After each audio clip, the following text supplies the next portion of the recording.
Assalamualaikum warahmatullahi wabarakatuh. Kenalkan Pak Wahyu, nama saya Muhammad Maulana Yusuf dengan NPM 2308301094. Di sini saya akan menjawab pertanyaan dari Pak Wahyu. Untuk pertanyaan yang pertama adalah berapa kelas yang Anda buat dalam code yang ini? Untuk code yang saya buat, untuk kelas yang saya buat ada empat Pak. Untuk yang kelas pertama adalah kelas person atau kelas dasar. Yang kedua ada kelas mahasiswa yang bisa disebut juga dengan turunan dari kelas person. Untuk yang ketiga adalah kelas dosen. Kelas dosen ini juga bisa disebut dengan kelas turunan dari kelas person. Untuk yang keempat atau yang terakhir adalah kelas perpustakaan.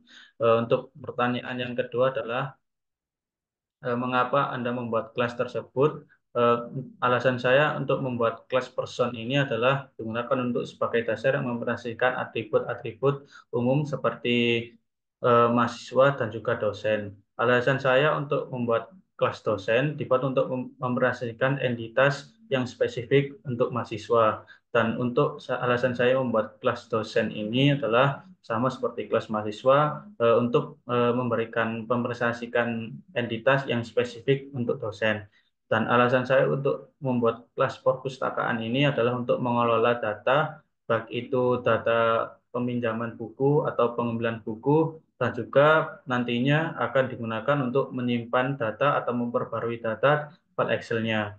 Untuk pertanyaan yang ketiga adalah eh, kelas tersebut bertujuan untuk menyimpan data seperti apa dan untuk kelas person ini menyimpan data seperti data ID, nama, NIM dan juga NIP. Eh, yang digunakan untuk kelas mahasiswa adalah NIM, ID dan juga nama. Dan untuk kelas dosen menyimpan data seperti ID, nama dan juga NIP. Dan untuk kelas perpustakaan ini adalah menyimpan untuk eh, baik itu tanggal peminjaman atau tanggal pengembaliannya dan juga untuk data dari TF Pandas yang berisikan adalah menyimpan data untuk ID, nama, status mahasiswa ataupun dosen, NIM atau NIP, judul buku, tanggal peminjaman, tanggal pengembalian dan juga status peminjaman. Dan untuk pertanyaan yang selanjutnya adalah berikan contoh objek dari masing-masing kelas yang Anda buat. Untuk contoh objek dari kelas mahasiswa adalah seperti ini Pak. Yang ini mahasiswa satu yang bernama Indah Permata dan juga mahasiswa dua bernama Yusuf, mahasiswa tiga bernama Rizky Kurniawan, mahasiswa empat bernama Maria Claudia. Dan itu adalah contoh dari contoh objek dari kelas mahasiswa. Dan untuk contoh dari kelas dosen adalah dosen satu yang bernama Dr. Andi Wijaya. Untuk contoh dari kelas perpustakaan adalah membuat istilah perpustakaan seperti ini. Perpustakaan ini adalah judul buku dari file Excel-nya. Dan untuk menghubungkan dari kelas person, kelas untuk kelas mahasiswa, kelas dosen, dan juga kelas perpustakaan diadakan melakukan peminjaman buku yang dilakukan oleh mahasiswa maupun dosen seperti mahasiswa satu eh, yang bernama Indah Permata berarti meminjam buku Komputer Newsworks dan untuk dosen satu yang bernama Dr. Ani Wijaya meminjam buku Advanced Data Science. Setelah itu menampilkan data setelah peminjaman yang dilakukan oleh beberapa mahasiswa maupun dosen. Setelah itu ada data perpus kembalikan buku yang dilakukan oleh mahasiswa satu, yaitu buku yang dikembalikan adalah Komputer Notebooks.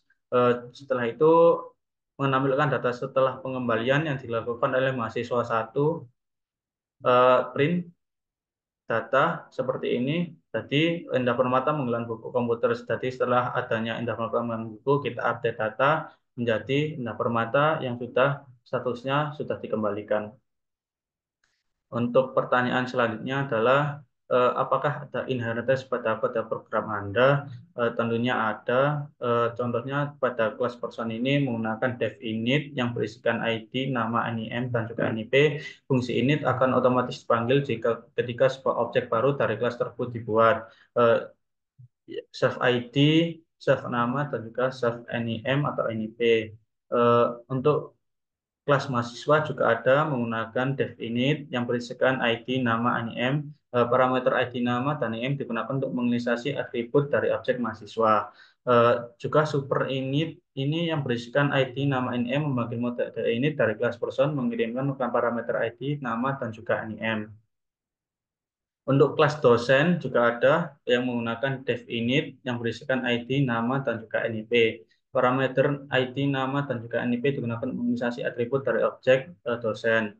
Untuk pertanyaan yang selanjutnya adalah, jika ada inheritance, jelaskan mengapa membuat inheritance dengan struktur urutan seperti yang Anda tuliskan. Maka apa sebuah kelas menjadi parent dan mengapa sebuah kelas menjadi child. Untuk alasannya adalah mengapa saya membuat kelas person ini menjadi parent class, karena person adalah kelas umum yang bisa digunakan untuk berbagai tipe orang yang berinteraksi dengan sistem perpustakaan. Dan juga alasan saya mengapa kelas mahasiswa dan juga kelas dosen ini menjadi child class, karena mahasiswa dan dosen adalah spesialisasi dari kelas person. Untuk pertanyaan yang selanjutnya adalah, jika sudah seperti itu, jelaskan perbedaan jika kedudukan kelas parent dan child ditukar. Jika berarti untuk kelas person ini menjadi child class dan juga kelas mahasiswa ini digunakan untuk menjadi child class ya. Berarti ditukar kan, Pak? Misalkan kita membuat data seperti kita mencoba membalik struktur indata seperti ini dengan kelas mahasiswa dan juga dosen menjadi parent class dan kelas person yang berisikan mahasiswa dan dosen menjadi eh, child class. Menurut saya banyak masalah, Pak. Terutama untuk masalahnya adalah konflik atribut. Yang kedua adalah multiple inheritance issues. Yang ketiga adalah pemanggilan konstruktor, yang artinya adalah mengubah struktur inheritance sehingga person menjadi child class dan juga kelas mahasiswa menjadi dosen. Itu menjadi permasalahan dan juga tidak logis, Pak, karena prinsip dari struktur inheritance ini menerapkan dengan prinsip OOP. Dan untuk kelas person ini merupakan abstraksi umum dari entitas yang mewakili orang, mahasiswa, dan dosen adalah spesialisasi dari person. Sekian dari saya, Pak. Mohon maaf jika ada salah kata. Wassalamualaikum warahmatullahi wabarakatuh.